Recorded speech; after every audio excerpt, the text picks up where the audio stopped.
Exercise number 8. Ready, start.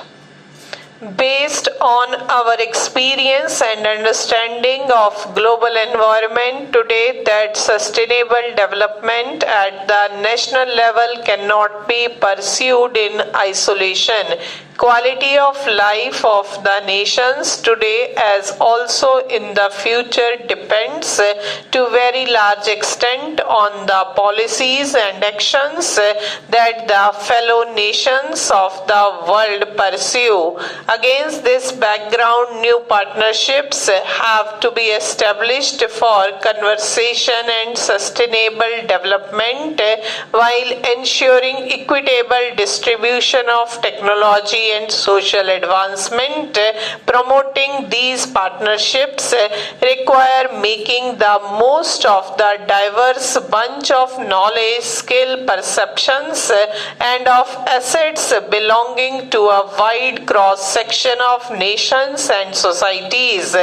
When we analyze the nature of pollutants, we find that both affluence and poverty contribution to their high levels. The problems of the industrialized and the developed world stem from their high levels of economic activity and consumption. The degeneration of forests and natural resources in the developing countries, on the other hand, can be attributed largely to the lack of resources and alternative source of energy and income generation. The strategies to tackle these two distinct causes therefore need to be significantly different. In the case of the rich and developed world, the issues can be best handled by laying stringent emission norms, limits or pollutants, and by enforcing these stringent norms and limitations.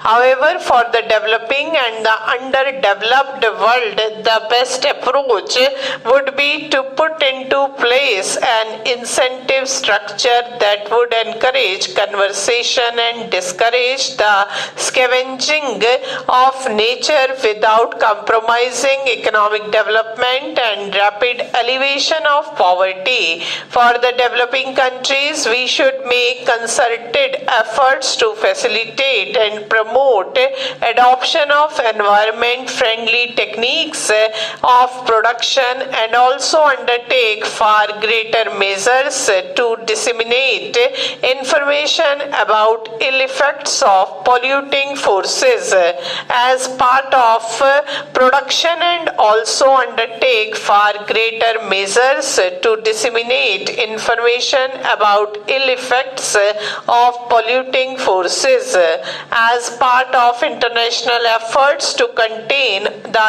ill effects of environmental degradation and to encourage sustainable development. Nations have put in place several ecological treaties like the Montreal Protocol, the Framework Convention on Climate Change. Although much attention seems to be focused on climate change, on global warming and ozone layer, very little is being done to address the environmental problems facing poor societies, whether it be paucity to clean drinking water or poor sanitary conditions.